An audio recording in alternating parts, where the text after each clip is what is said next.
abakobwa bo mu isi ya none usibye ko abazima barahari hari abakobwa rwose nemera ko bazi kwifata n'abasore bazi kwifata avuga ngo ntuzansura muri ghetto Aroni afite ghetto muze kumubaza ngo nta wagusura mumubaze bakubaze kuko nawe urasurwa muri ghetto niba koko bakubagusura ubwo ni wemera uzashyireho n'umurinda nkuba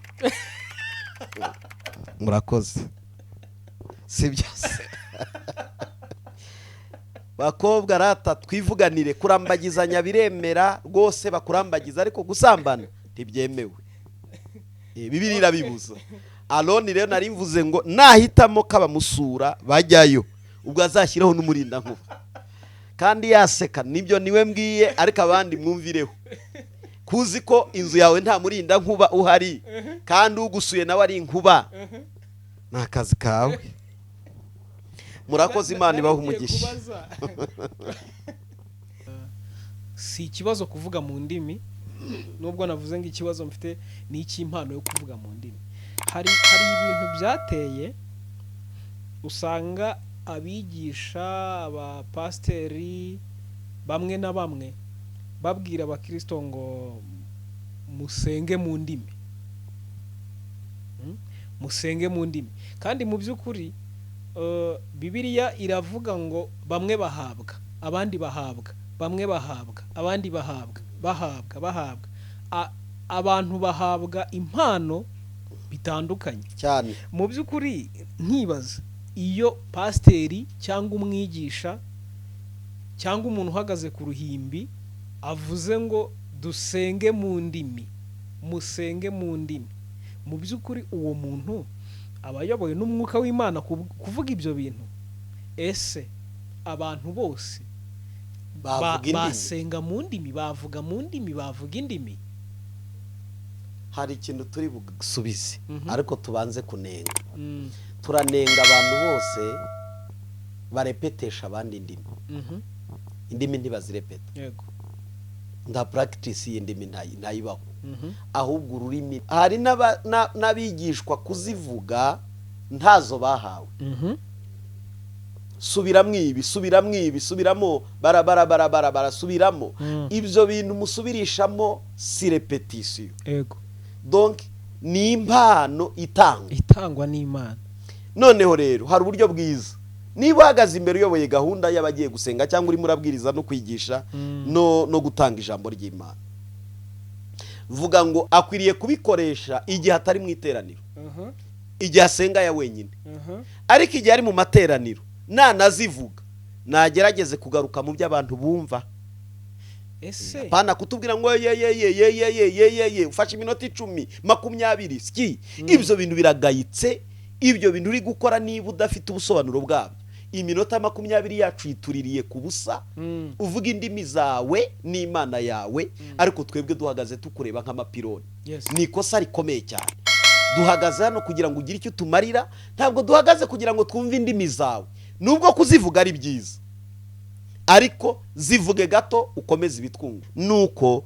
niba ntamenye uko ururimi rusobanurwa nabera uvuga umunyamahanga kandi nuvuga nawe yambera umunyamahanga donge nitwakumvikana nuko rero namwe ubwo umushimikira kubona impano z'umwuka aba ariko murushaho gushishikarira kuzunguza itorero nuko uvuga ururimi rutamenyekana asabe kugira ngo ahabwe no kurusobanura iyo nsenga mu rurimi rutamenyekana umwuka wanjye ko kurasenga ariko umuntu uri mu ruhande rw'injiji akaba atamenya icyo uvuze yabasha ate kwikiriza ngo amen donc hano Paulo aravuga ngo ese niba ibintu uvuga hari ibintu bitamenyekana umuntu ari aho ngaho kwicaye iruhande azikiriza ate ngo amen kandi ibintu uvuga ari yakasharababa gusa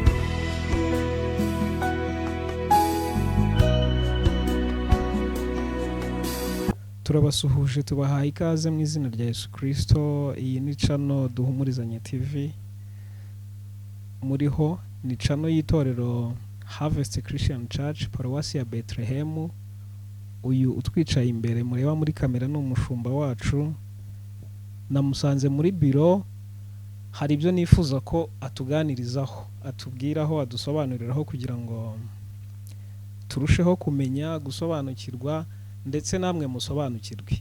Rero mbere yuko dutangira ndagira ngo ngusabe wowe utarakora subscribe wakora subscribe kugira ngo ujye ubona ibiganiro byacu, inyigisho tunyuzaho, dukomeze tubane mu kwagura ubwami bw'Imana.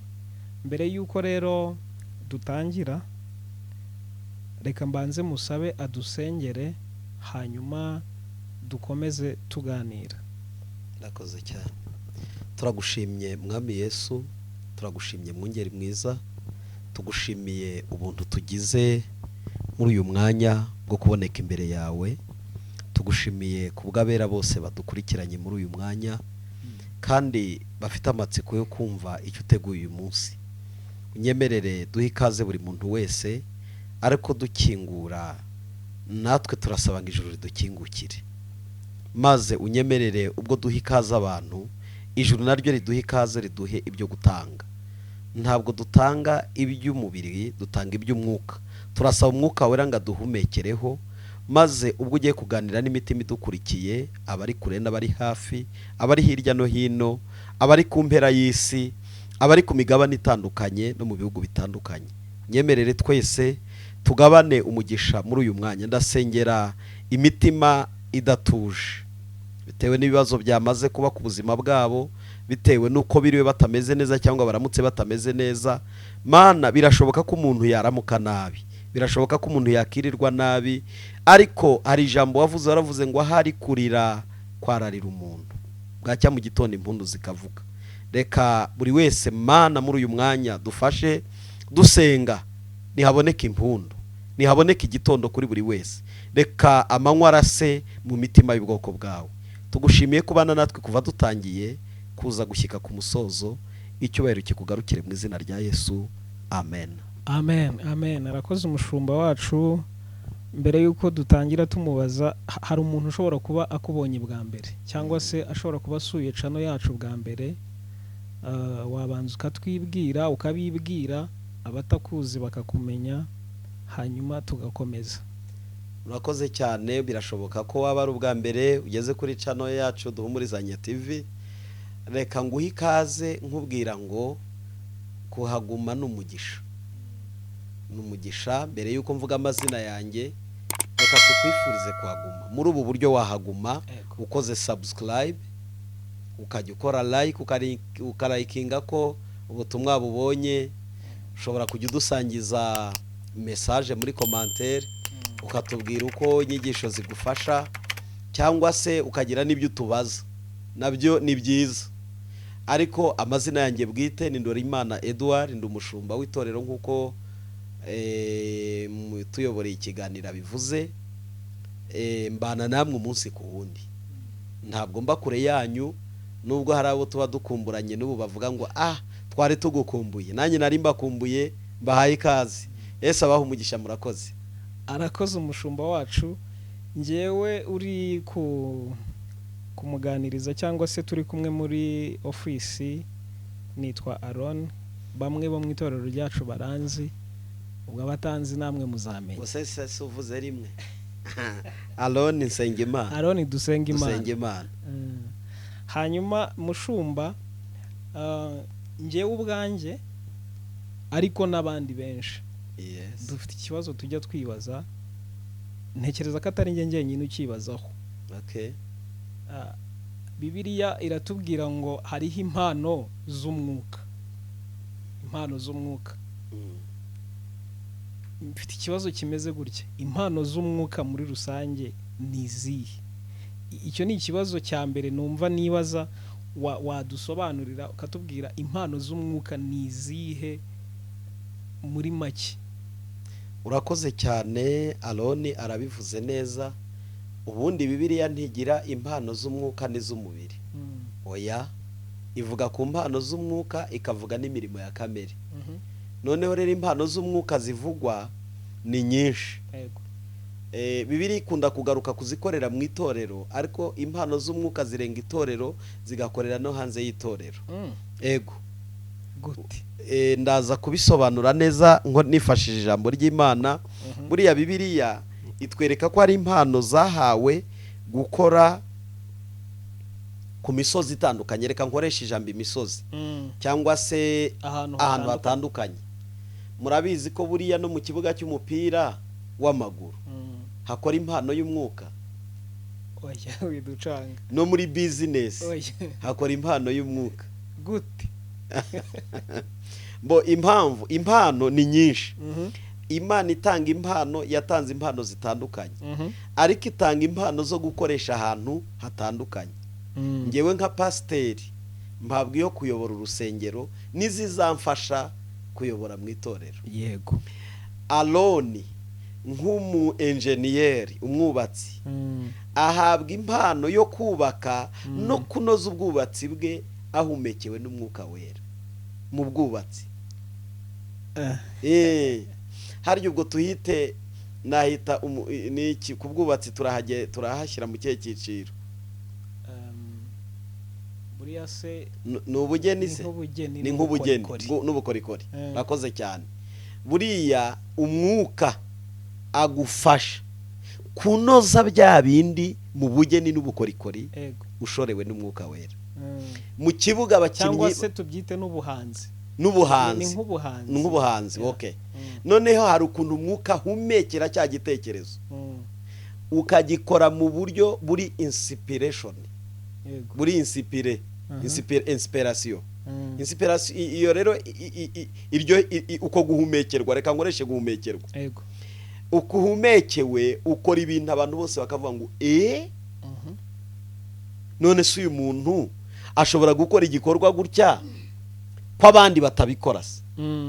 Rero si ubwenge gusa, kuko impano z'umwuka ziyoborwamo n'impano imwe yitwa iy'ubwenge. Ndasoma Bibiliya kugira ngo babyumve, ariko nanze kwihutira Bibiliya kugira ngo manze numvikanishe ko umwuka atanga impano ahantu hatandukanye.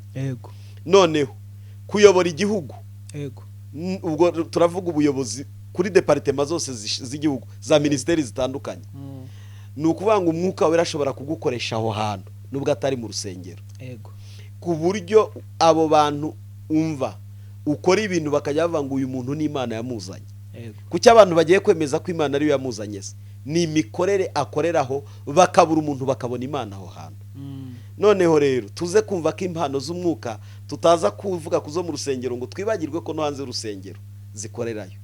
Alors reka nkwibutse wenda kandi abantu badukurikiye, nigeze kubona mbona umukinnyi ajya gushaka indagu zimuha gutsinda umupira w'amaguru.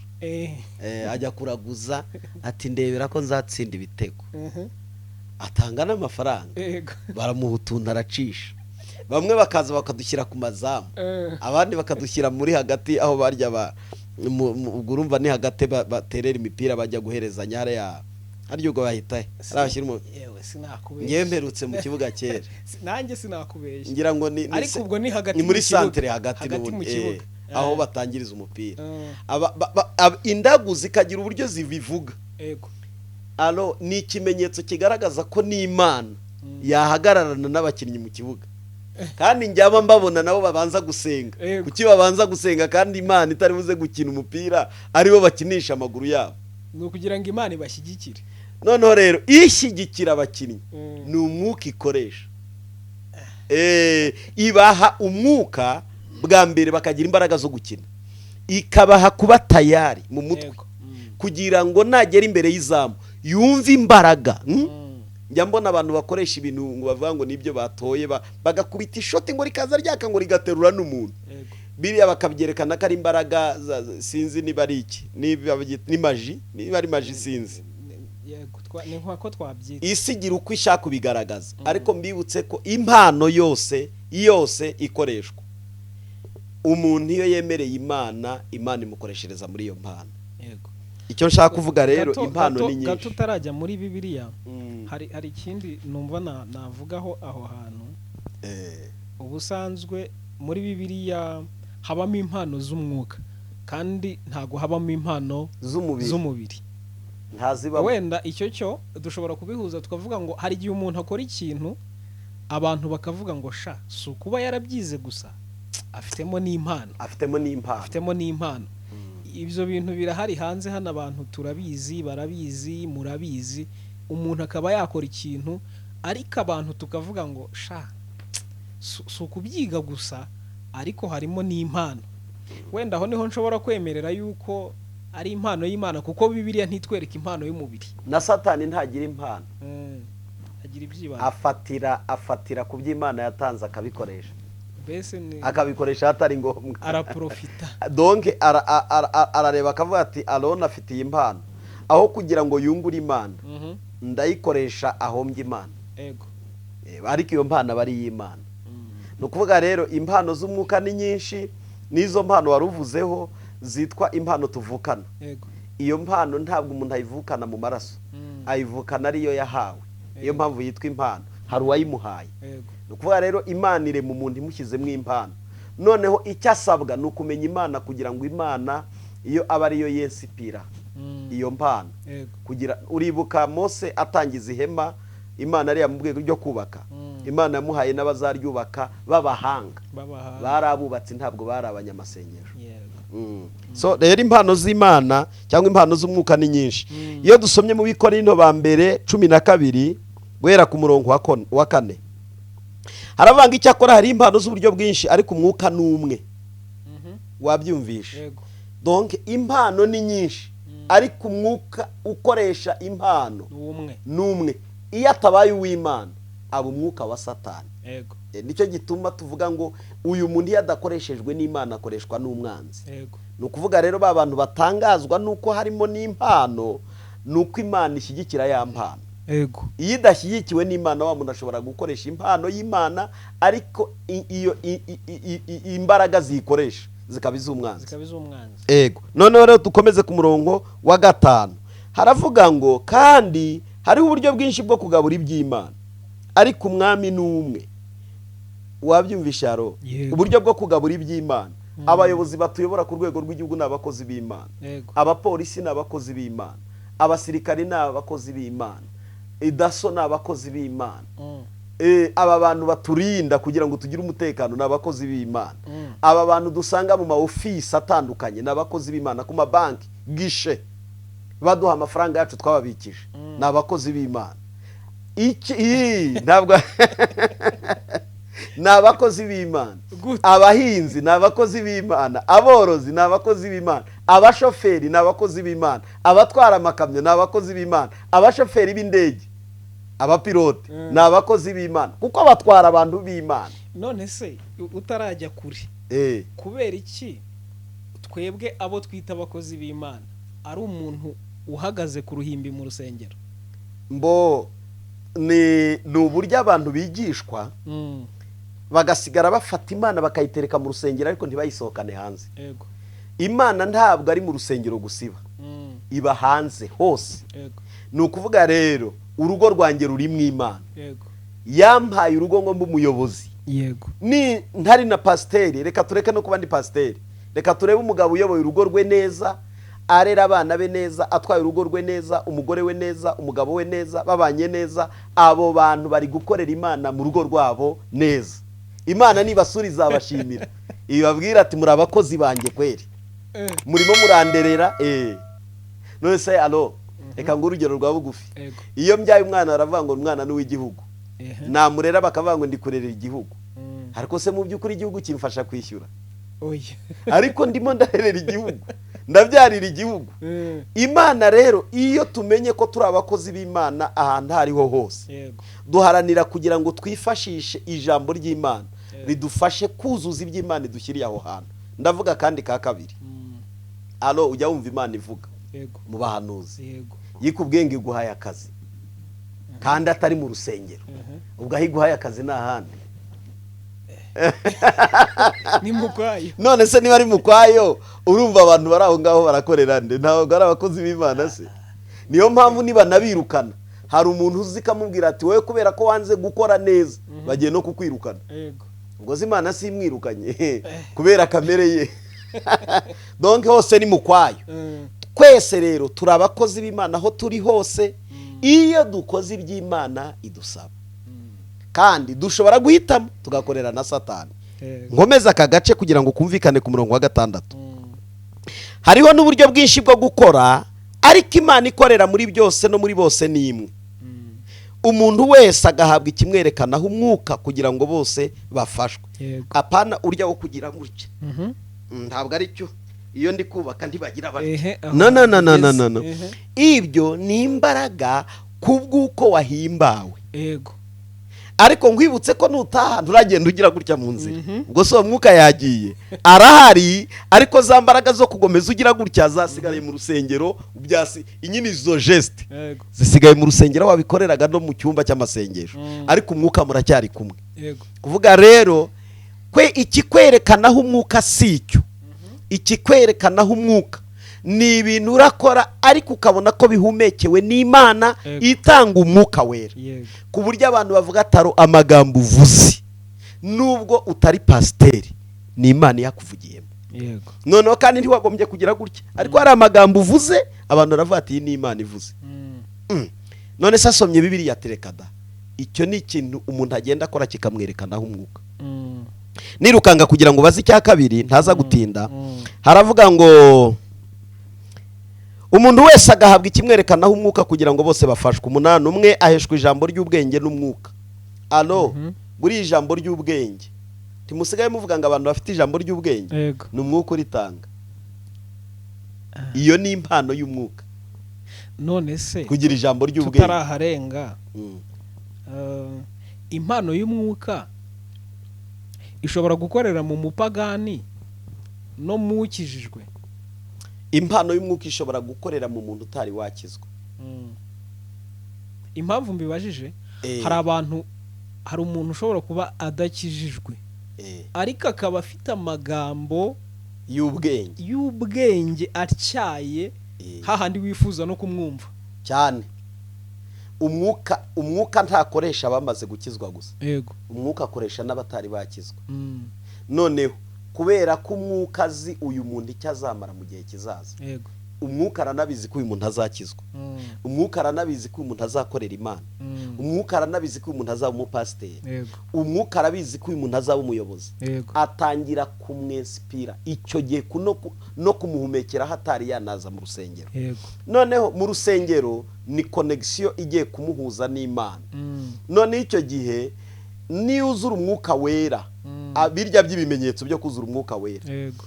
Bizamufasha kugira ngo amenye icyo Imana imubuza n'iki musaba n'iki mwemerera n'iki musezeranya.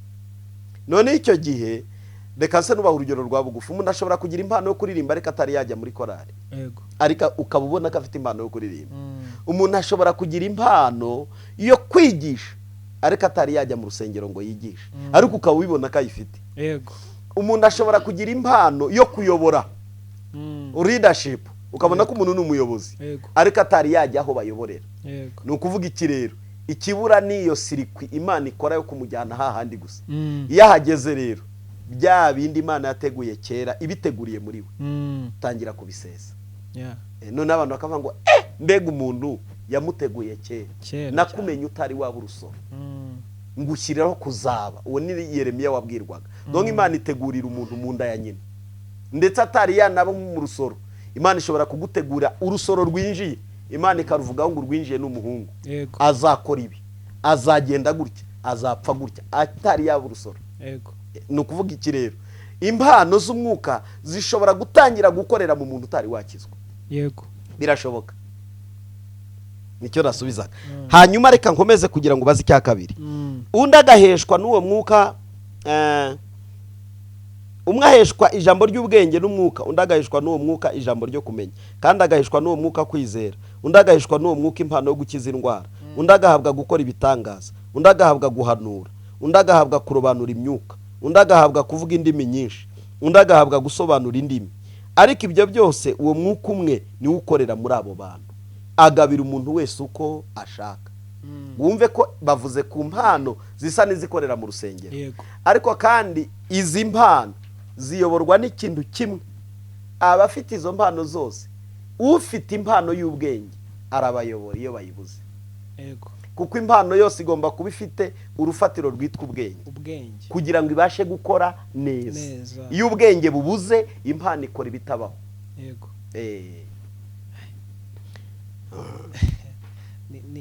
Ni ibintu birebire ndumva ari na byinshi ariko nakwibaza ngo udusobanuriye impano nyinshi ariko izikorera mu rusengero niho zibanda.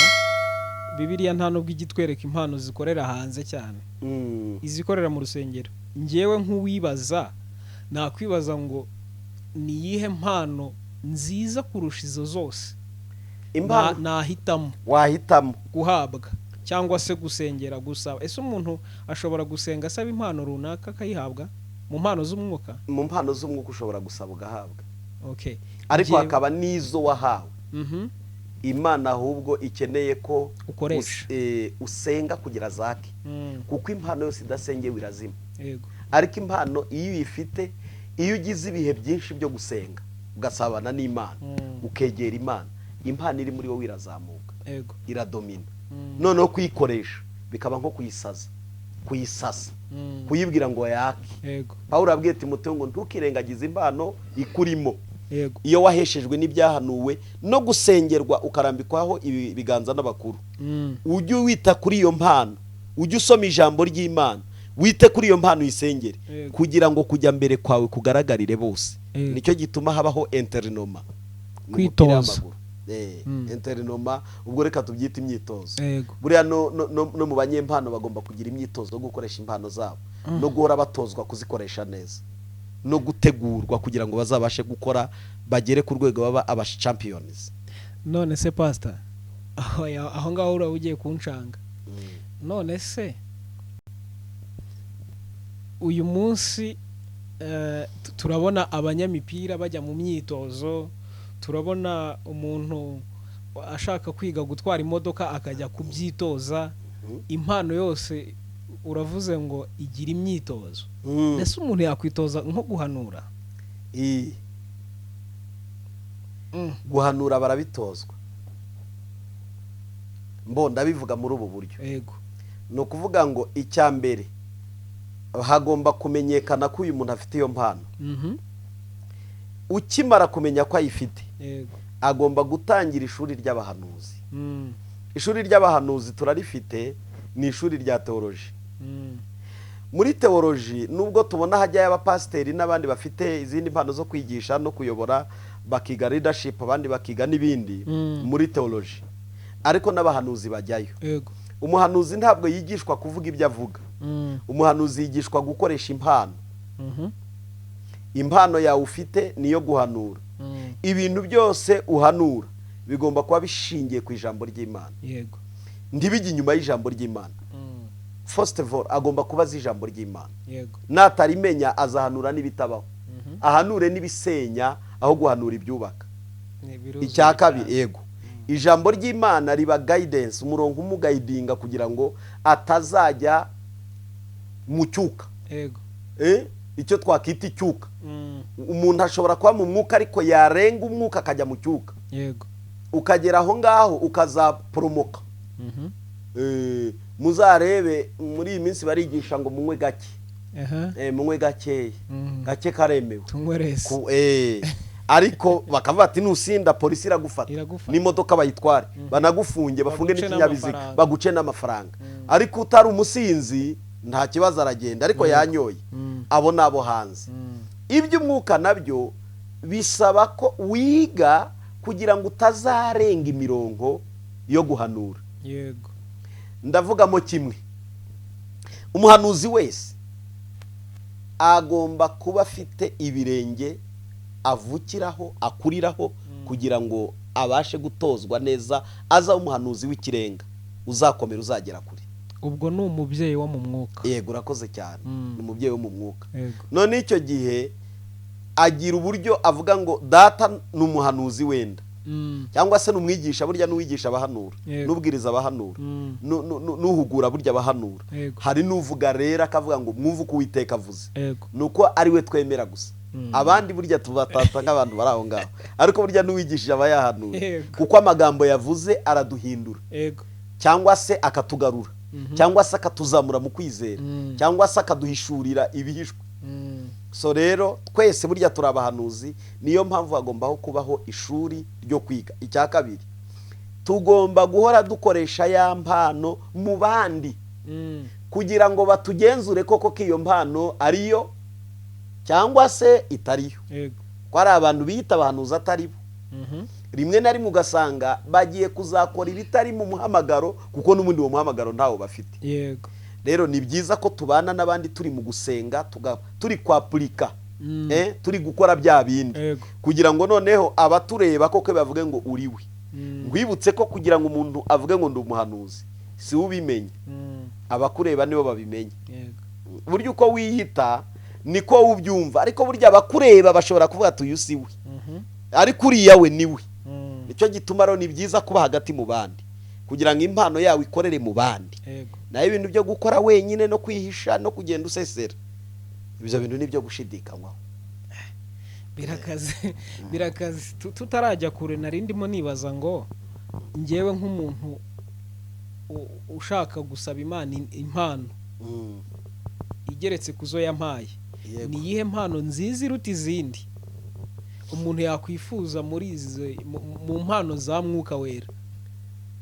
Dufite impano ebyiri Bibiliya igarukaho zo kwifuzwa. yego Ivuga ngo twifuze impano yo guhanura ku bari mu rusengero. yego Ariko kandi Bibiliya ikatubwira ko guhanura kose iyo tubakiye ku mpano yitwa urukundo byose biba bibaye impfabusa. Donc impano yose, yaba kwigisha, yaba kubwiriza, yaba kuyobora, yaba guhugura, yaba gukora ibitangaza no kuzura abapfuye, yaba ariyo gukiza indwara z'amoko yose, ukabuya niyo bakubwira ati bitaro babifunge, abarwayi bose bazi wawe, udafite urukundo biba bibaye 0 plus 0 = 0.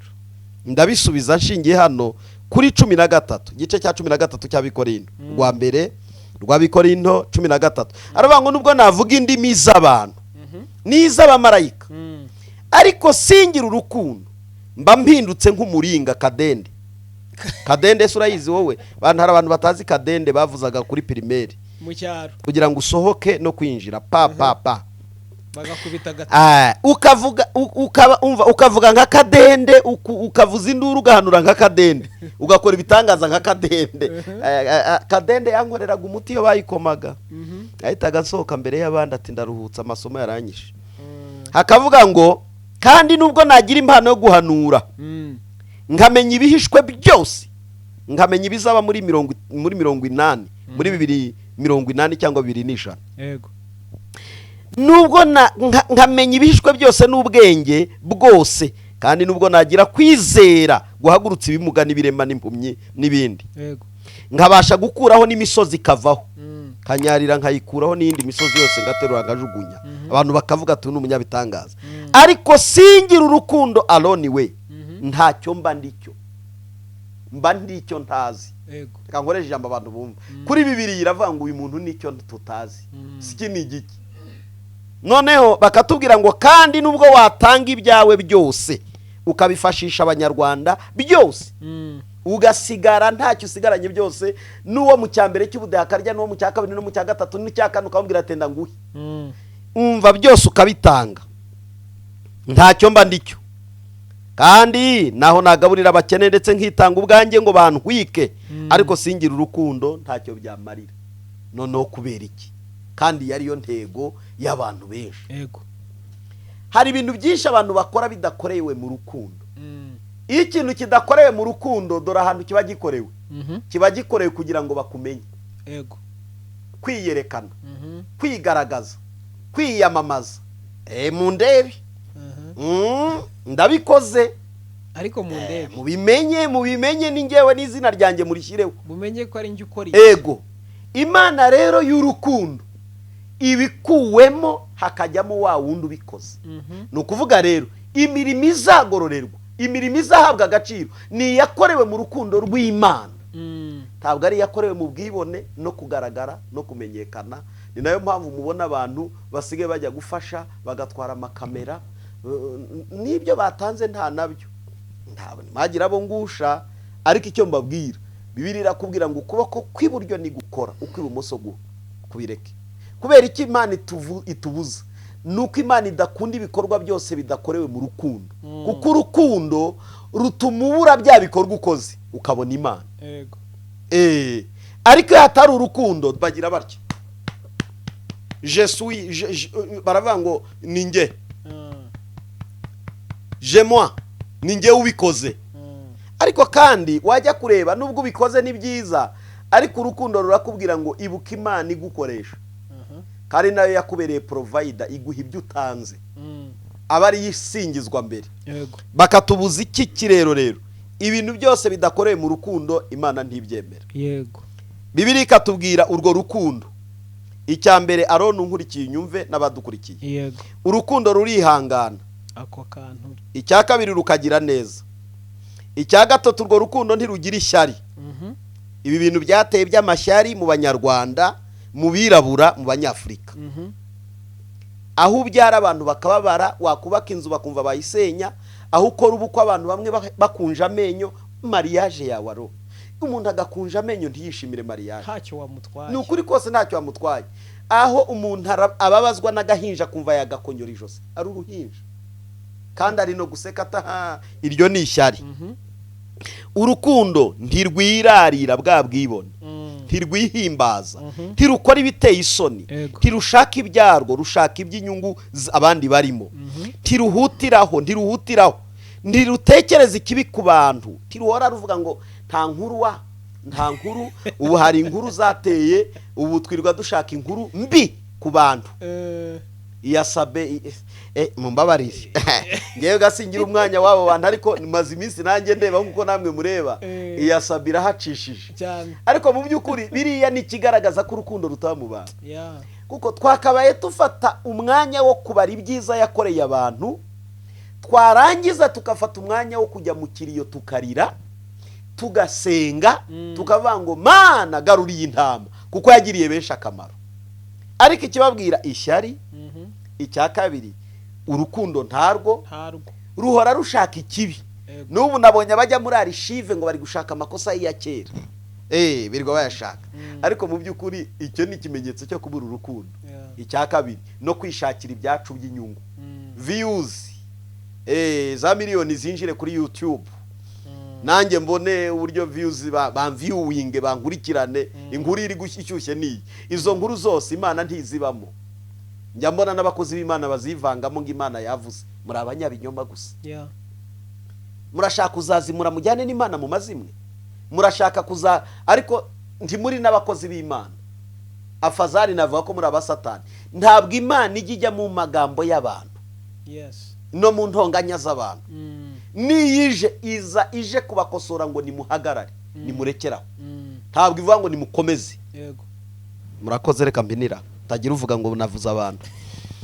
Hanyuma akavuga ngo urukundo ntirwishimira gukiranirwa kw'abandi, ahubwo rwishimira ukuri, rubabarira byose, rwizera byose, rwiringira byose, rwihanganira byose. Donc ngurwo urukundo nuru. Uburetse gato ntirwishimira gukiranirwa kw'abandi. Urwo ni rwo rukundo rw'Imana. Ntirujya ruvuga ngo yakiraniwe oye nabone koma iminsi y'igisambira baze ni 40 yageze. Iyo si Imana, iyo ni shitani. Ahubwo rwo ntirwishimira ko abantu bakiraniwe, ntirwishimira ko abantu bayobye, ntirwishimira ko ingo zasenyutse, ntirwishimira ko abantu batandukanye, ntirwishimira ko abantu bakoze ibizira, ahubwo rwo rurababara. Kubera iki rero? Iravuze ngo urukundo kuri 7 rubabarira byose. Gatandatu ntirwishimira gukiranirwa kw'abandi, ahubwo rwishimira ukuri, rubabarira byose. Cyo ni cyambere, rurababarira. Nta kintu urukundo rw'Imana rutababarira. Ndikibaho niyo wasanga umugore yaguciye inyuma wamubabarira. None se pastor, ntabwo wamujyana kuri kamera. Uretse gato nkubaze, mvuze ibikugoye. Urumva hari abantu bahita bati ngo yanciye inyuma pastor, yanciye inyuma umugabo ati simujyane kuri kamera. Rubabarira byose. Buretse gato urakoze. Buretse gato watubwiye yuko even n'abayobozi, abakozi ba leta nabo ni abakozi b'Imana, n'abakozi b'Imana cyane. Nari nibajije ngo niba urukundo rubabarira byose, rukihanganira byose, rukihanganira byose. Kandi ukaba watubwiye yuko n'aba bantu bakorera leta, abanyamategeko, abayobozi mu nzego za leta zitandukanye, nabo ni abakozi b'Imana kuko bafite impano yo kuyobora. Kuko watubwiye ngo impano zikora hano mu isi inyinshi cyangwa se zose zituruka ku Mana. None kubera iki batavuze ngo, kuko mu mategeko y'umuryango ntekereza ko hashobora kuba harimo irivuga ko uwaciye undi nyuma babemerera gatanya. Simbihamye neza kuko sindashaka, simbizi, ariko ntekereza yuko biravugwa, barabivuga, tuba tubyumva, ariko kuki bavuze ngo muze tubatandukanye niba umwe yaciye undi nyuma, ntibubakire kuri wa musingi w'urukundo niba rubabarira byose rukihanganira byose? Ni iyihe mpamvu? Ndasubiza nti n'uyu mwanya ku kibazo mbajije, hari abantu babanye baracanye inyuma kandi babiziranyeho. Umugore abizi, umugabo abizi ko yamuciye inyuma kuko ntiyaseye. Barahari babanye n'ubu baradukurikiye, akaba azi ko umugabo we rwose yamuciye inyuma na byara hanze, ariko ntiyatandukanye. Barahari. Ubwo aba yapuritse ikivuga ngo rwihanganira byose, aba ari intwari. Cyakoze hari igihe usanga bataramubabariye abimucyurira, ariko ubundi hagerekwaho ngo runababarira byose. Iyo rubabarira byose rushobora kubabariramo no gucana inyuma. Genza umugabo wababariye umugore we, yamusanze asambana, aramubwira ati ngaho urangiza tugende tujye kurera abana.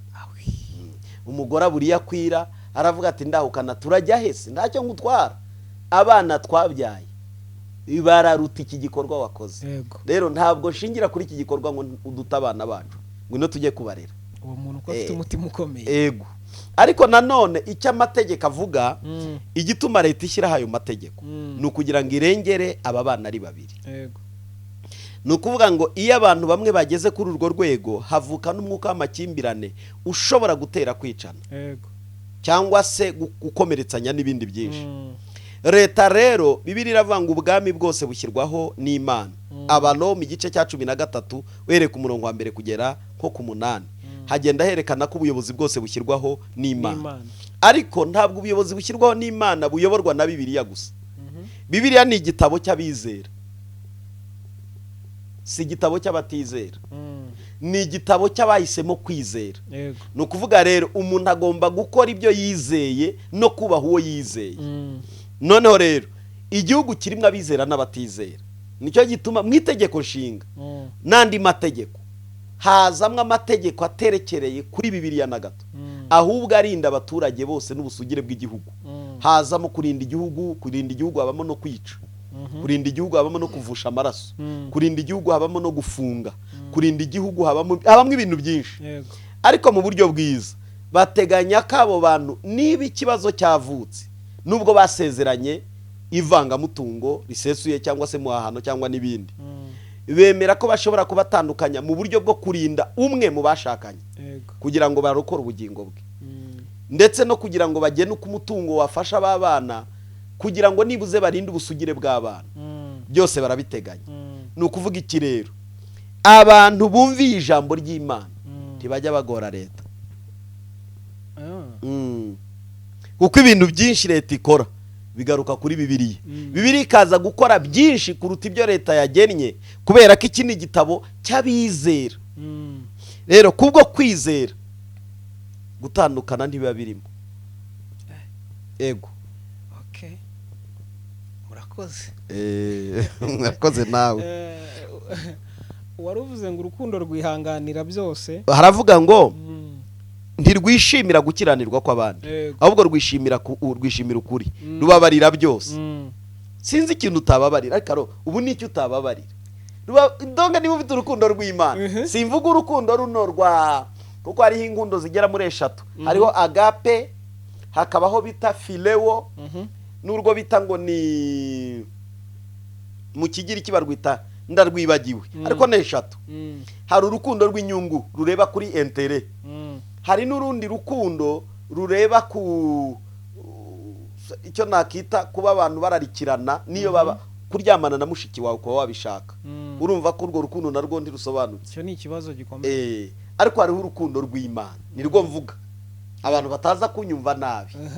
urukundo rw'Imana Ego. rubabarira byose, Byose. rwihanganira byose, rwizera byose. uretse kuharenga Aho rero niho hagorana. uretse kuharenga. None se urukundo rw'abantu umusore n'umukobwa bafiyansanya cyangwa se bateretana mu mvugo zo hanze aha, abantu babasha guhita bumva urwo rukundo bagirana, kuko aba ari sheri shushu ndagukunda ibiki n'ibiki n'ibiki n'imitomo myinshi, ruriya rukundo bagirana ruba mu rukundo rw'Imana. Yego. Niyo mpamvu hazamo kurambagiza. Imana yemera kurambagiza uwo muzabana, ariko ntiyemera gusambana n'uwo muzabana. Donc kurambagizanya ni ukwiga uwo muntu muzabana, ese tuzashobokana, ese azanyihanganira, imico yanjye niyi, uko nteye nuku, ndarakara byihuse, undi waroroheje, undi avugira hejuru, undi akavugira hasi. Uwo mwaka mumara murambagizanya ni umwaka wo kwigana ngo murebe se twabana bikazakunda. Noneho mugacuzinga guhitamo ku bana. Noneho rero dore ikosa ribamo ni ugushaka gusambana utari. Donc n'igikorwa gikozwe cyo guhuza ibitsina, Imana yemera ko kiba hari ko mwashakanye. Yego. Ariko mutari mwashakana ni ubusambanyi. Ni ukuvuga rero aho bipfiriye ni ukubona umuntu ari muri ndamubonye reka manze sambane nawe numva uko bimeze. Ejo yamara kumva akarejeta, akamurejectinga, ejo agafata uwa kabiri, ejo agafata uwa gatatu, ejo agafata uwa kane, ngahisa aho yangirikiye. Yego. Abakobwa bahindutse mpa kuzuzi kuko uri umusore. Abakobwa bo mu isi ya none usibye ko abazima barahari. Hari abakobwa rwose nemera ko bazi kwifata. Yego. N'abasore bazi kwifata. Avuga ngo ntuzansura muri ghetto. Arona afite ghetto muze kumubaza ngo nta wagusura. Mumubaze bakubaze kuko nawe urasurwa muri ghetto.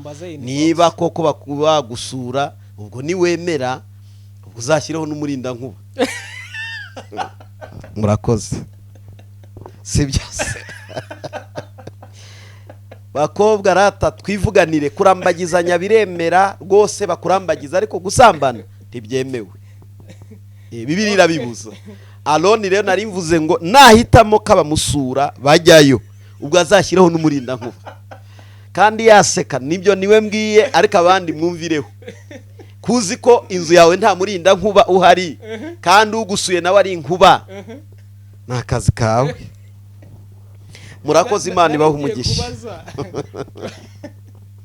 Uru rukundo ko urukundo ntacyo rutihanganira, ntacyo rutababarira. Ese nk'uyu muntu ukundana n'uriya mukobwa ukundana n'uriya musore, kandi barimo impano y'Imana yitwa urukundo, wenda yo mu yindi departement cyangwa mu kindi gice, kuko urukundo rw'Imana rurimo, wavuze ko urukundo rw'Imana niyo fondasiyo y'izindi mpano.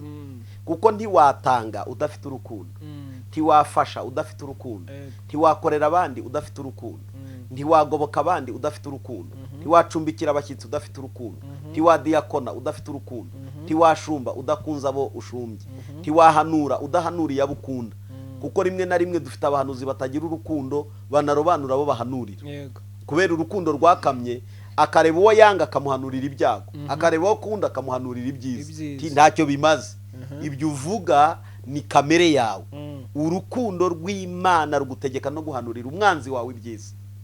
Icyo naringiye kubaza ni iki ngiki.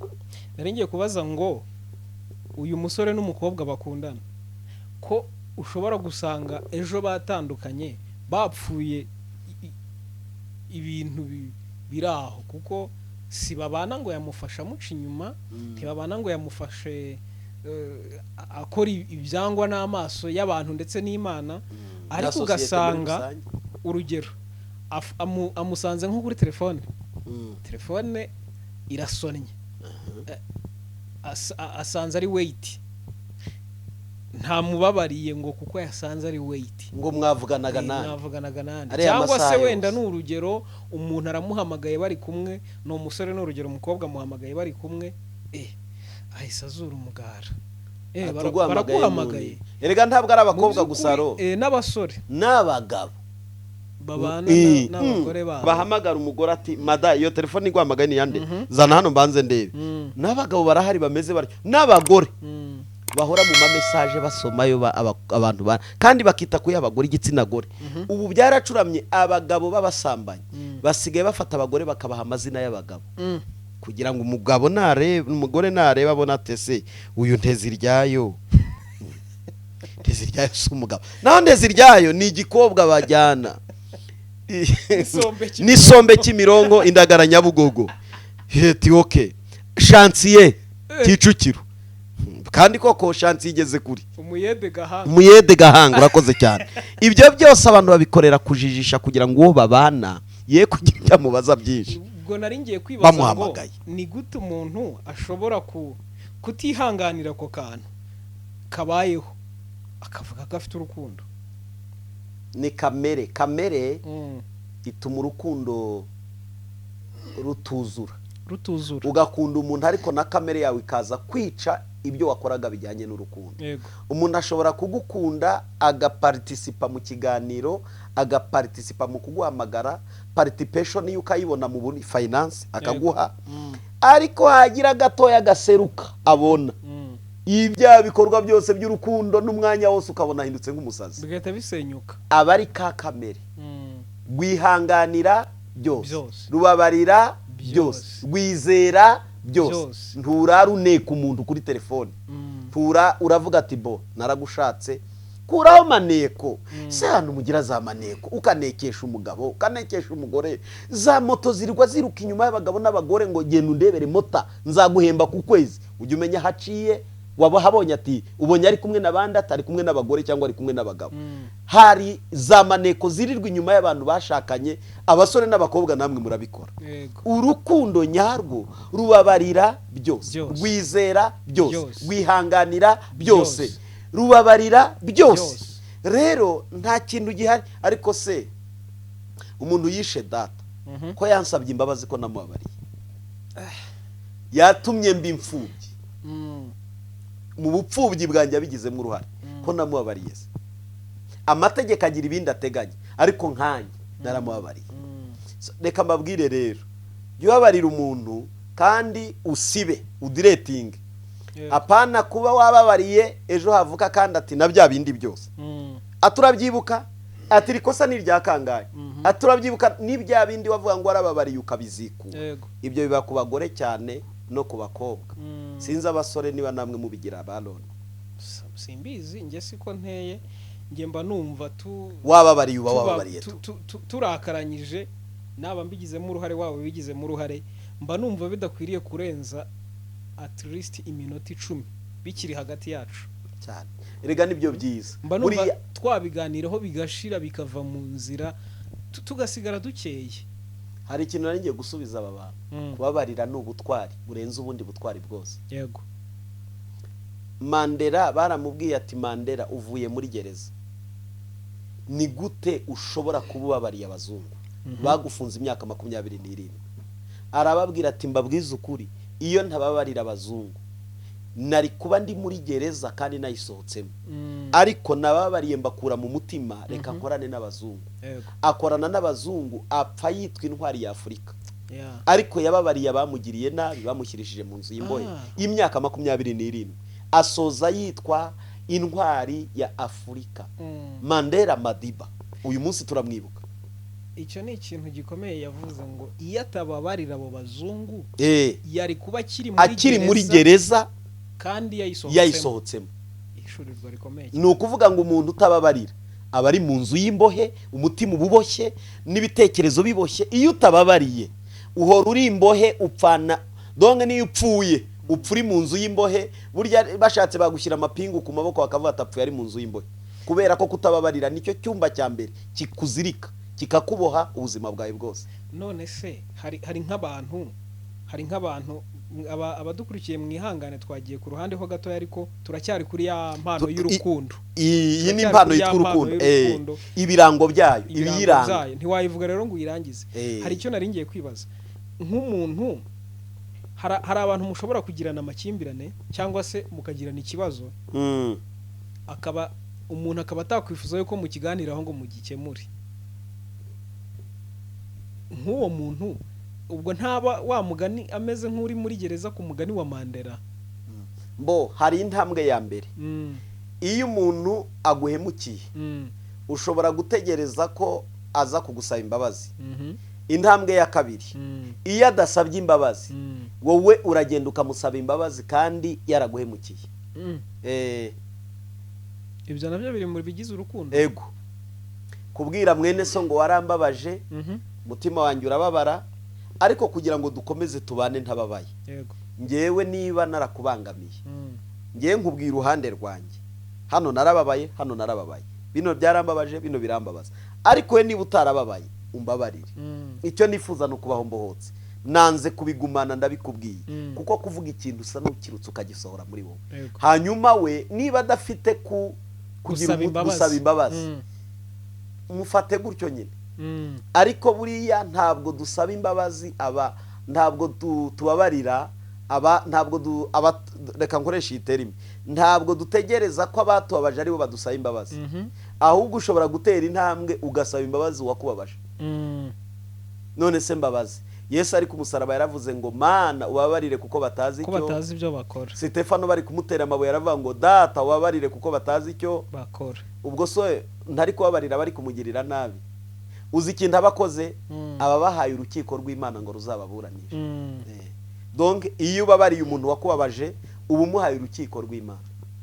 So tutarajya kure ni byinshi ariko niba hari ibyari bisigaye kuri iki kintu cy'urukundo, kuko hari ikibazo nshaka kukubaza ukadusobanurira kimwe muri izi mpano za mwuka gikomeye kandi abantu bashobora kuba batazi ko gikomeye. Niba hari ibyari bisigaye ku rukundo wabisoza nkakubaza icyo kibazo. Ku rukundo ni kimwe, impamvu urukundo ari ingenzi kuruta izindi mpano zose nuko izindi mpano zose zizarangira hagasigara urukundo. Bibiliya niko itubwira ku murongo wa 8, urukundo ntabwo ruzashira, guhanura bizarangira, no gukora ibitangaza bizarangizwa, no kuvuga indimi bizashyirwaho iherezo, ndetse n'ubwenge nabwo buzarangira bukurweho, kuko ibyo dukora byose tubikoraho agace, tugahanuraho agace, ibitangaza ni agace, kwerekwa ni agace, imirimo yacu yose dukora ni agace. Ariko ubwo Kristo azaza kwerekanwa hazagumaho urukundo rwo gukunda Imana na bene data gusa, ibindi byose bizahagarara. Niyo mpamvu rero urukundo niwo musingi ibintu byose. Yego. Hari ikibazo gikomeye mfite cyatumye numva twakora n'iki kiganiro umushumba akadusobanurira. Ni ikibazo cy'impano yo kuvuga mu ndimi. Impano yo kuvuga mu ndimi. Si ikibazo kuvuga mu ndimi, nubwo navuze ngo ikibazo mfite ni icy'impano yo kuvuga mu ndimi. Hari ibintu byateye usanga abigisha, abapasiteri bamwe na bamwe babwira abakristo ngo musenge mu ndimi. Musenge mu ndimi. Kandi mu by'ukuri Bibiliya iravuga ngo bamwe bahabwa, abandi bahabwa, bamwe bahabwa, abandi bahabwa. Abantu bahabwa impano bitandukanye cyane. Mu by'ukuri nkibaza, iyo pasiteri cyangwa umwigisha cyangwa umuntu uhagaze ku ruhimbi avuze ngo dusenge mu ndimi, musenge mu ndimi, mu by'ukuri uwo muntu aba ayobowe n'umwuka w'Imana kuvuga ibyo bintu? Ese abantu bose basenga mu ndimi, bavuga mu ndimi, bavuga indimi? Hari ikintu turi busubize, ariko tubanze kunenga. Turanenga abantu bose barepetesha abandi indimi. Indimi ntibazirepeta. Yego. Nta practice y'indimi ntayibaho. Ahubwo ururimi ni impano y'umwuka ihabwa umuntu. Ashobora kuyikoresha ubwe cyangwa akayikoresha hari uyisobanura. Iyo ayikoresheje nta uyisobanura birutwa nuko atayikoresha. nubwo umuntu ayihabwa ariko igirira umumaro nyirayo. yego. ariko hari n'abigishwa kuzivuga ntazo bahawe. subiramo ibi, subiramo barasubiramo. Ibyo bintu musubirishamo si repetition. yego. Donc ni impano itangwa n'Imana. noneho rero hari uburyo bwiza, niba uhagaze imbere uyoboye gahunda y'abagiye gusenga cyangwa urimo urabwiriza no kwigisha no gutanga ijambo ry'Imana, vuga ngo abavuga mu ndimi muzivuge, abasenga musenge. Donc impano yawe yikoreshe, ihari idahari yireke. Uretse kuharenga, ego, uretse kuharenga bitaba byinshi. kandi mpise nibaza niba avuze ngo okay, abavuga mu ndimi ni muzivugemo musenga, ese igihe cyose anytime umuntu uvuga mu ndimi yahita avuga mu ndimi kandi akaba ari connected n'Imana? Biterwa na environment umuntu arimo. Mbo ushobora kuba uri ahantu bitari bukunde ko wanazapurika ngo bikunde, bitewe n'ahantu uri n'ibintu urimo. Ariko mu rusengero, mu cyumba cy'amasengesho, murimo murasenga, umwigisha yamaze kumva ikirere cyakingutse, abanyempano barimo barahindagatana, abinginzi urabona ko bamaze gucomeka, urabona ko ikirere mu by'ukuri cyahindutse. Ubivuga akwiriye kubanza kureba hari ikihe kirere, mudi hari mu rusengero. Ese koko urabona abantu bazivuga koko zibariho? Kuko ikirere iyo kimanutse mu rusengero cy'umwuka abahishurirwa barabibona, kandi iyo kiri blocked pe urabibona, ku buryo no kwigisha byanga, ukabona ko umuntu ari gushakisha. Rero hari uburyo bubiri abinginzi bahawe gusenga, ndetse n'abakristo bose muri rusange. Wakoresha bwa mbere gusenga, ariko bitewe n'ikirere gihari ushobora kuvuga ngo n'abahawe kuvuga indimi musenge muvuga indimi, ariko abatarazihawe nibasenge, kuko gusenga ni ibya twese, ariko kuvuga indimi si ibya twese. Icya kabiri, niba banazivuga zivugwe muri gahunda, kuko hari abantu bavuga mu ndimi ukaza gushiduka umuntu yazamutse mu rurimi agasumba abandi. Mwe mwanavuga ngo stope, bo bakagumayo. Niba rero bahisemo kugumayo, nihabeho usobanura ibyo bari kuvuga, bitumye gahunda ihinduka. Niba usobanura adahari, nibasobanura ubwabo. Niba badashoboye gusobanura ubwabo, nibacecekere mu iteraniro. Kuko uvuga ururimi yiyungura ubwe, ariko ntiyungura abari aho ngaho. Nta n'icyo ururimi rushobora kumarira umuntu wicaranye nawe atarwumva, ababona ari ibisazi urimo. Ariko iyo indimi zivuzwe bakazinterpreta mu buryo bw'umwuka. Ngewe nahawe gusobanura indimi, umuntu ashobora kuvuga ururimi nkamenya niba ari ururimi rw'Imana cyangwa niba ari n'urwa Satani, kuko n'indimi za Satani zibaho. Gute? Ni cyane abarangi barazigira. Hari abantu bafite imyuka bakorana nayo bavuga mu ndimi z'abarangi. Iyo wahawe rero kumenya gusobanura indimi, ya mpano twavuzeho muri 12, bamwe bahabwa kuvuga indimi, abandi bahabwa kuzisobanura. Iyo wahawe kuzisobanura umenya ururi kuvuga, abandi bahabwa umwuka wo kurondora, wo kugenzura bakamenya. Abahawe kugenzura bajya bamenya no kugenzura indimi zivugwa. N'abandi bahabwa kurobanura imyuka, uyu mwuka uri gukora n'uw'Imana cyangwa n'uw'umwanzi. Ababihawe nabyo babajya babigenzura. Izo mpano narazihawe. Iyo ndi mu iteraniro umuntu akuzura umwuka, njya amenya umwuka yinjiyemo. Iyo ari undi mwuka njya mwuka asaba igakunda, kuko ntiwemerewe kurwana n'umuntu, ntiwemerewe no kujya kumusebya imbere y'abantu mu ruhame. Wemerewe gukatinga iyo connection mu imbaraga z'umwuka wera igahagarara. N'abakristo ntibamenye icyabaye, kuko Imana si y'umuvurungano. Nuza kubigaragaza ko uyu muntu yuzuye umwuka utari uw'Imana, urateza umuvurungano mu materaniro. Wenda afitemo abakazana be, cyangwa afitemo bashiki be n'abakuru be, afitemo abavandimwe n'imiryango, afitemo ba nyirabukwe na ba sebukwe, afitemo ba kazini, afitemo umuhungu wamurambagizaga, afite wenda gukora ubukwe ukwezi gutaha. Ngaherekana ko yuzuye abadayimoni, wica ibirori, wica ibintu, baragufunga. Kandi niba ari buze kwemera ko ibyawe ari ukuri, kuko ikintu cyose gituma abantu bagira umuvurungano giteza impagarara. Umwuka w'Imana rero si umuvurungano, ni ukumenya ubwenge bw'icyo ukwiriye gukora. Rero nicyo gituma bahawe kuyobora no kumenya ibintu, bamenya uko batwara ibintu badateje umuvurungano. Icyo Aroni nasubiza abantu dukurikiye nonaha, iyo ugiye ku gice cya 14 Bibiliya itwereka ko impano yo kuvuga indimi yungura nyirayo gusa, ariko ntacyo yungura amateraniro. Icyakora niba bibaye protokole yo gusenga ni muzivuga, ariko ubwo babwiye gusenga mu ndimi navuga ngo turekeraho, wowe ukaguma hejuru ntusobanure, uraba ufite ikibazo. Bemera rwose kwa basenga mu ndimi, ariko navuze ngo turatuje, izo ndimi nizituze, gahunda yindi komeze. Icyo mvuga kuri 14 ni kugira ngo tubihuze n'ijambo ry'Imana. Nanga kuvuga ibintu abantu batazagira ngo namaranga mutima yanjye. Ni Bibiliya, nkunda kuvuga Bibiliya, nkunda kwigisha Bibiliya, nicyo kindyohera. Bibiliya iravuga muri 14 aravuga ngo mushimikire urukundo kandi mwifuze impano z'umwuka, ariko cyane cyane mwifuze guhanura. Uvuga ururimi rutamenyekana saba ntabwira kiretse Imana, kuko nta wamwumva. Ahubwo umwuka avuga amayoberane, mu ndimi aba ari amayoberane. Ariko uhanura we abwira abantu ibyo kubungura, n'ibyo kubahugura, n'ibyo kubahumuriza.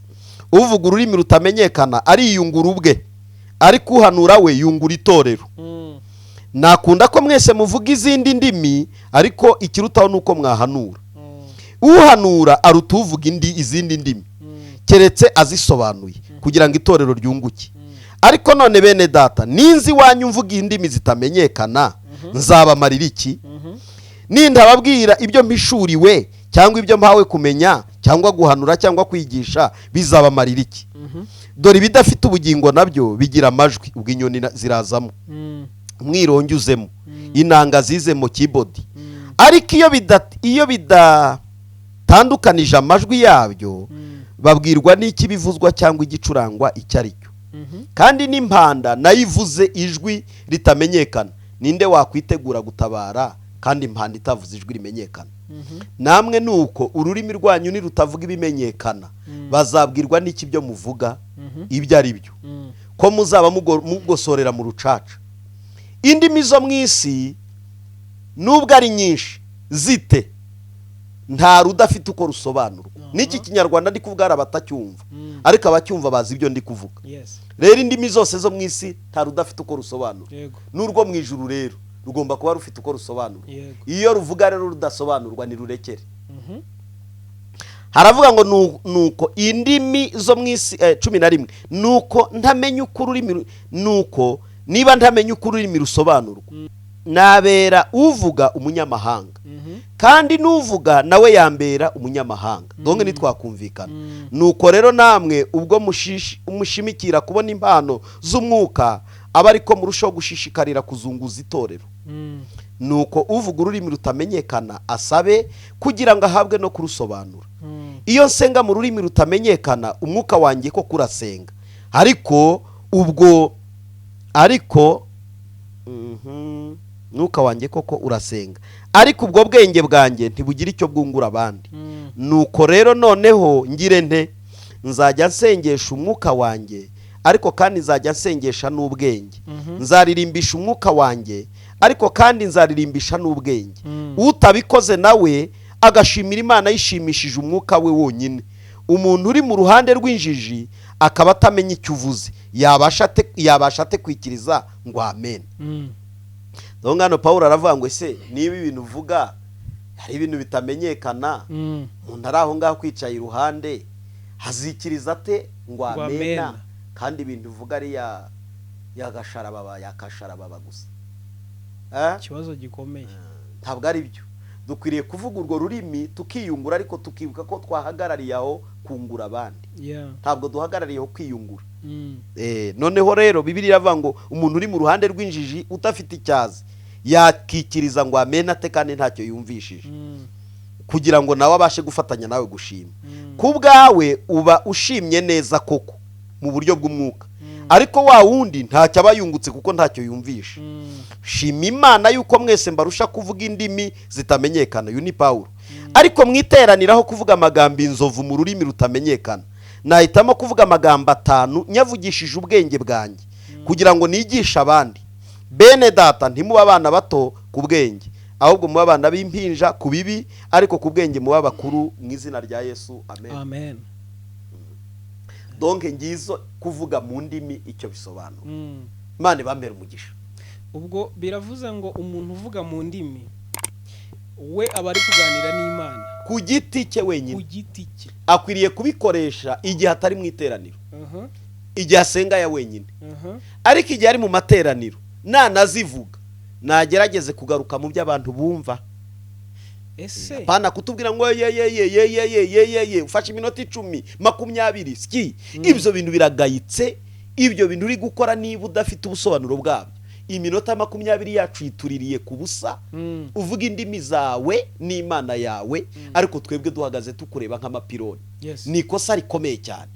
Duhagaze hano kugira ngo ugire icyo tumarira, ntabwo duhagaze kugira ngo twumve indimi zawe.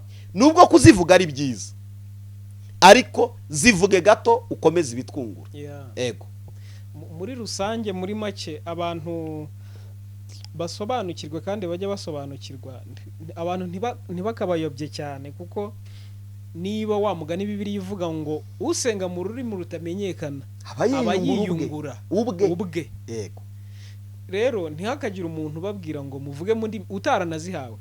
Utarazihawe anabyirinde cyane. Wenda gato reka ntangure urugero. Hari inshuti yanjye yaduhaye testimony y'umuntu, umusore yararwaye, ararwara, babura indwara, noneho umubiri wose uragenda, ubura imbaraga, ubura intege, ingingo zanga kunuzamura akaboko ntikazamuke ntikave hasi. Baramuteruraga bakajya kumwanika bakongera bakamwanura. Urumva urugero yaragezeho, yararembye. Aratubwira ati uwo muntu barampamagaye ngo njye kumusengera. Ngezeyo ngiye kumusengera, Imana impishurira icyabiteye. Imana ngo yaramubwiye ngo ibyo bintu byaradutangaje cyane. Nahise numva ntinyi ikintu bita indimi, cyangwa se kuvuga mu ndimi za Mwuka Wera. Yaratubwiye ngo Imana yaramuhishuriye ko kuba yararwaye gutyo ari Imana yamuhannye, kuko yakerenceje indimi, akajya yigana indimi, asubira mu ndimi, avuga mu ndimi atarabihawe. Imana imuhana icyo gihano cyo kumuteza ubwo burwayi. Mpita numva indimi ndazitinye cyane. Rero abantu wa mugani wari ubivuze, utarabihawe abya byirinda. Nibwo buryo bwiza. Ubundi ntukwiriye gukoresha igikoresho udafite. Ikindi, hari ikintu cyiza numva twavuga ku bantu basengesha bari mu rusengero, nkuko wari wavuze ngo abavuga mu ndimi bazivuge. Bura ntago umuntu akwiriye guhagarara ku ruhimbi ngo avuge ngo ni musenge mu ndimi, ahubwo nge numva yagakwiriye kuvuga ngo ababihawe, yego, ni musenge mu ndimi. Abatarabihawe ni musenge nkuko bisanzwe, maze twese dusenge. Ni ukuvuga rero akwiriye kumekinga shuwa ko abo bantu rwose bagiye kuvuga mu ndimi nabo babihawe, ahubwo batagiye kubyigana. Ko ari ikizami gikomeye. Nta kindi buriya nicyo kwigishwa bisobanura. Iyo umuntu mubwiye ingaruka z'icyo agiye gukora n'ububi bwabyo n'ibyiza byabyo, iyo ubikoze warabihawe, ahitamo icyo ari bukore. Ese pastor, Satani ni umunyamanyanga, turamuzi cyane, agira uburyo bwinshi akora bwo kuyobya. Ashobora gukorera no mu ndimi. Gute? Hari indimi z'umwuka, hari n'indimi z'imyuka. None ni ukuvuga rero abantu bahawe kurobanura imyuka nibo bamenya ko nuri kuvuga indimi z'indi myuka koko izo ndimi ari iz'Imana cyangwa ari izindi myuka. Ni ukuvuga rero uwahawe kurobanura imyuka arabimenya. Uwahawe kugenzura akoresheje igice cy'impano yo kumenya n'ubwenge no kurobanura arabibwirwa, kuko abantu bose ntibahawe kimwe. Buriya pasiteri ashobora kuba atanafite kurobanura imyuka, ariko hari abandi babihawe. Yego. Ntabwo bigombera kuba muri pasiteri wenyine, ahubwo impano wese. Bibiliya ivuga ngo umuntu ahabwa impano nk'uko umwuka abishaka, ntabwo ari uko runaka abishaka. Cyo gituma dukwiriye kubera amaso iteraniro twese buri muntu wese mu mpano ye kugira ngo icyaza gukora kitari impano y'Imana tukivumbure tugikase tugihagarike. Yego. Ibyo rero ni iby'ababihawe nyine barabyumva kurusha, hari ibintu utasobanura cyane kugira ngo utaza no kuza gushiduka hari abantu confusing kubera ko kandi koko iyo utazi ibintu baraguconfusinga abantu babyumve. Indimi si ikintu cyo gupfa kwihutira kuvuga, kandi n'abahereza abantu kuzivuga cyangwa se abasaba abantu kuzivuga bajye bamakinga sure ko abantu babari imbere byibuze bahawe iyo mpano. Iki kiganiro dukomeje gukurura ntabwo cyarangira kuko mfite ibibazo byinshi, niba tuzagaruka simbizi. Ndabemereye nzagaruka. Umushumba arabyemeye ko azagaruka, kandi bazajye batwandikira batubaze ngo turifuza ko mwazadusobanurira ibi. Biba byiza iyo abantu bakweretse ibyo badasobanukiwe ugafata umwanya ugategura ukabasobanurira. Rero twagize umugisha wo kugira umushumba uri mu bwenge bw'Imana. Icyo yaravuze mu cyiteho cyane, niba hari ikintu kiguconfusinga, niba hari ikintu ujya utekereza ukumva kiguteye urujijo, uzajye wandika muri komenti, utwandikire muri komanteri uvuge ngo mwazadusobanuriye iki kintu. Nicyo umushumba abereyeho, nicyo abashumba baberaho, nubwo abashumba bamwe na bamwe batabona umwanya wo gusubiza ibyo abantu bababaza. Ntekereza ko ari n'ubumenyi buke cyangwa se kutita ku bantu, ariko twagize umugisha tugira umushumba ushobora kwita ku cyo umubajije. Murumva umwanya wose nafashe ndi kumubaza ibi bintu ni umwanya munini umuntu atatesha agaciro. Rero niba ufite ikintu kiguconfusinga cyerekeranye n'iyobokamana cyangwa se no mu bundi buzima, nzi ko yagufasha neza, jya wandika ubaze mudusobanurire kuri iki. Rero ndagira ngo iki kiganiro tugicumbikira ahangaha, tuzasubukura ubutaha kuko nagize ibibazo byinshi ariko ubutaha tuzagaruka tubiheraho. Nagira ngo mbere yuko dusoza, ahubwo hari ikintu numvaga cyari kinjemo kubasubiza. Niba harimwe abakibaza ngo abantu bashobora kugira impano bagakora ibyaha, icyo kintu kuko abantu bajya babyibaza. Umuntu yari afite impano yakoze ibyaha akomeza gukoresha ya mpano, yego gute sasa? Ntabwo impano yiherwa gukiranuka kuko uri umukiranutsi.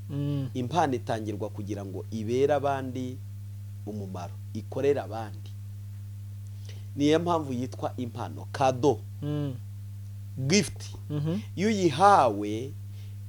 uyihabwa rimwe ntuhora uyihabwa kabiri ngo wayambuye wayisubijwe, urayihabwa. Nayo mpamvu impano ishobora kuyivukana ukayikurana ukayisazana ukayipfana uyifite. Ikiyatsa ni kimwe n'amasengesho. Igituma abantu rero bakora ibyaha impano zigakomeza zigakora nuko badatakaza igicaniro cyo gusenga. None se pastor, nawe ko wongeye ugatangira ikiganiro, reka twibaze.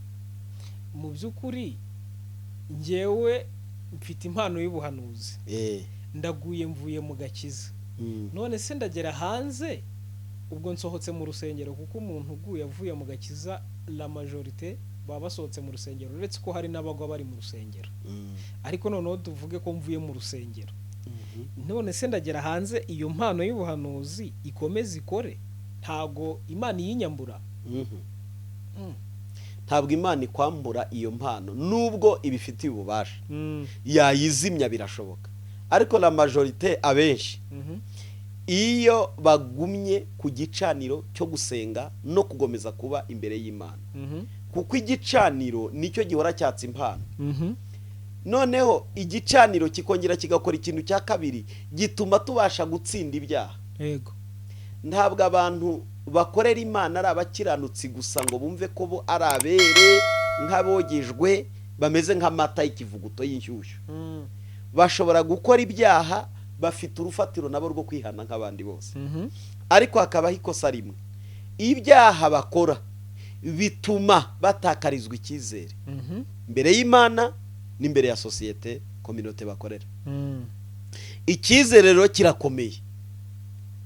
Ushobora kugira impano ariko ibyaha byawe bigatuma utakarizwa icyizere. Abakristo bakagutakariza icyizere, abantu bose bakagutakariza icyizere kubw'ibyaha byawe. Nkwibutse ko iyo watakarijwe icyizere, igikurikiraho nawe ushobora kugera ukacyitakariza. Yego. Aho niho uzima ukarangira. Yego.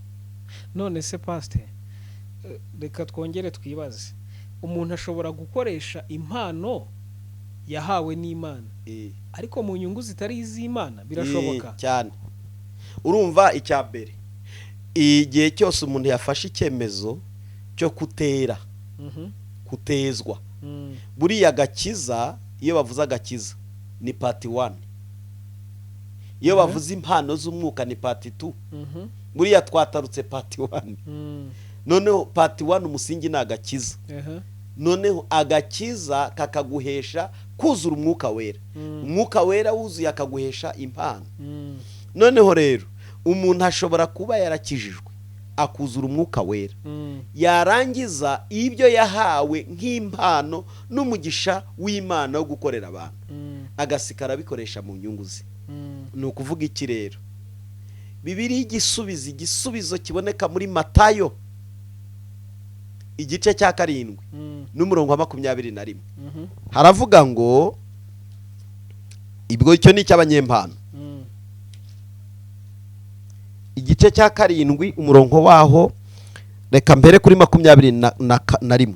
Umuntu wese umbwira uti mwami mwami, si uzinjira mu bwami bwo mu ijuru, keretse ukora ibyo Data wo mu ijuru ashaka. Benshi bazambaza kuri uwo munsi bati, mwami mwami, ntitwahanuraga mu izina ryawe? Ntitwahanuye se? Kandi koko barahanuye pe. Yego. Icya kabiri, ntitwirukanaga abadayimoni mu izina ryawe? Icya gatatu, ntitwakoraga ibitangaza mu izina ryawe? Ibyo ntitwabikoze se? Iyo raporo irahari yuko babikoze. Yego. Ariko umva akajambo kagerekaho kuri 23, nibwo nzaberurira nti. Uzi umuntu werurirwa ni umuntu waruhishwe. Yego. Wibeshya kwakorera Imana atayikorera. Muri izo nyungu wibeshya kwakorera Imana kandi akiranirwa. Wibeshya ko ibyo ari gukoresha muri iyo mpano ari ibyungura Imana kandi bitungura Imana, ahubwo ari ibyanduza ijambo ry'Imana n'ubutumwa bwiza. Ubwo ubona ubutumwa bwiza buri gutukwa buhowe twebwe abitwa abakozi b'Imana. Imana ntirwana n'izo mpano yaduhaye, ikura mu kuboko kwayo ikakwihorera ugakora. Usibye ko igihe kiranagera izambaraga wakoreragamo zikagabanuka. Ariko hariho n'umunsi wo kwerurirwa, nibwo nzaberurira nti nimumve imbere, sinigeze no kubamenya mwankozi z'ibi bibi. Yego. Kwerurirwa ni ijambo ryari rihishe. Nicyo gituma abantu bibaza ngo ariko se ngaba abantu koko barakorera Imana cyangwa barakorera Satani kubwo imbuto bera, imbuto zabo zizwi hanze. Yego. Noneho rero Imana ntibacira urubanza none, ibabikiye urya munsi urindirijwe abanyabyaha n'abakiranutsi. Aho abakiranutsi bazazukira kubona ubugingo, abakiranirwa bakazukira gucirwaho iteka. N'abanyempano bakiraniwe umugabane wabo uzaba gucirwaho iteka, kandi barahanuye mu izina ryande rya Yesu, barakoze ibitangaza mu izina ryande rya Yesu, barakijije indwara mu izina ryande rya Yesu, ariko berurirwa. Mwumve imbere mwankozi z'ibi bimwe, sinigeze kubamenya. Noneho rero ntidukwiriye kubacira urubanza cyane, ahubwo dukwiriye kumenya ni bande tubirinde. Kuko kwirinda biremewe. Iki ni ikindi kiganiro nifuza ko tuzakora, nkibaza numva byaba byiza tugikoze tukakirambura. Ni gute umuntu ashobora guhanurira umuntu kandi bigasohora, kandi ari umunyabyaha ruharwa, abantu bose bazi, imbuto ze zidasawundinga neza mu bantu?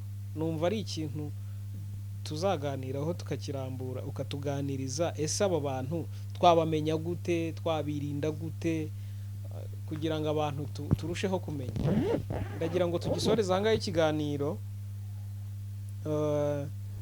ngira ngo abari badukurikiye mwabyumvise ko impano z'umwuka ari ziriya yatubwiye, hanyuma yanatubwiye impano iruta izindi ariyo yitwa urukundo kuko rushamikiyeho ibintu byose. ni ibuye ry'ifatizo. Bibiliya yatubwiye ngo naho wavuga indimi z'abamarayika, niyo wazura abantu bose, niyo watanga ubutunzi bwawe ukanitwika ugafata ukishamikaho peteroli ugashya, nta rukundo uba uri kadende. byose biba ngo ari kadende yandi twavuzaga mu cyaro. Uyu munsi hajeho twasone, ese dusigaye turiho. Amen, haleluya. Ndagira ngo umushumba asoze, niba hari icyo afite yabwira abakristo uyu munsi. Ntago abantu turi guterana, ntituri guhura kubera ko hari ibyo insengero zasabwe kuzuza, kandi kuko birakwiye. Ndagira ngo niba hari icyo yababwira mbere yo gusenga asoza, akitubwire, hanyuma adusengera dusoreza. Icyo nongeraho ni ukubashimira no kubabwira ngo mukomeze ubukristo. Ubukristo nta cyabusimbura. Impano ni izidufasha kugira ngo tube abakristo batunganijwe rwose, yaba kwigisha, yaba kubwiriza, yaba guhanura, yaba kwerekwa, yaba gusenga n'ibindi byinshi, ariko byose ni kugira ngo umuntu atunganywe rwose. Ikindi mbashishikariza muri iki gihe kitoroshye turi gucamo, mukomeze musenge, ntutekereze ngo iby'Imana yavuganye nanjye bizuzura gute. Buri y'Imana ivuga, uruhare rwawe ni ugusenga no kwera no gukiranuka, ariko ivuga n'izuzuza ibyo yavuganye nawe, ntibikabe impamvu yo gucika intege no kunanirwa no gucogora.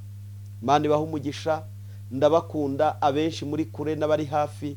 Ni ukuri nishimira kubana namwe, ndabizi wenda ibyo mbaha bishobora kuba hari icyo bibafasha, ariko kandi kubitwereka nabyo ni umugisha. Muri commentaire mukandika, kutwereka mukalayikinga ni byiza, gukora subscribe, ugakomeza gukurikirana ubusobanuro bw'ijambo ry'Imana tunyuza hano kuri Duhumurizanye TV, ndetse n'amateraniro yacu dukomeza ducishaho. Imana ibaho umugisha, mugire mugoroba mwiza. Mwami Yesu turagushimiye, tugushimiye ikiganiro cyiza duhaye ngo dutange hagati mu bwoko bwawe. Umugisha umuntu wese wari udukurikiye wifuzaga gusobanukirwa, kandi ubwo asobanukiwe umufashe kwera imbuto zikwiriye umunyempano mwiza. Icyo twifuza ni kimwe, ni ukugira ngo imbuto zongerwe ku zindi, abakristo bakomeze bunguke kandi bahazwe muri byose. Ndasengera abashomeri, ndasengera abadafite akazi, ndasengera abarwayi, ndasengera abarushye n'abaremererewe bafite ibibaruhije bitari bimwe, ndasengera abantu basaba amafaranga, ngo Mana ubabere provider, uproviding ingo zabo n'ubuzima bwabo n'imibereho yabo, wishyura amadeni abaremerereye, amabanke, ideni umuntu wese afitiye mugenzi we, utabare werekane kuri Imana ibasha gutabara. Icyo nsaba Mwami, ugenderera ingo n'imiryango ibanye nabi, wongere utanga amahoro mu miryango, ugaruke ku gihugu cyacu giha amahoro, mutekano no gukomeza gutera imbere, kandi kiruta byose ubugingo bw'abanyarwanda n'abandi bose badukurikirana bari hirya no hino bukomeze kwezwa no gutunganywa, maze ubwo tuzerekanwa mu maso yawe tuzabonekeho tutari ikizinga n'umunkanyari. Urakoze kuko ibirenze ibyo mvuze, mu izina rya Kristo Yesu umucunguzi wacu, amen.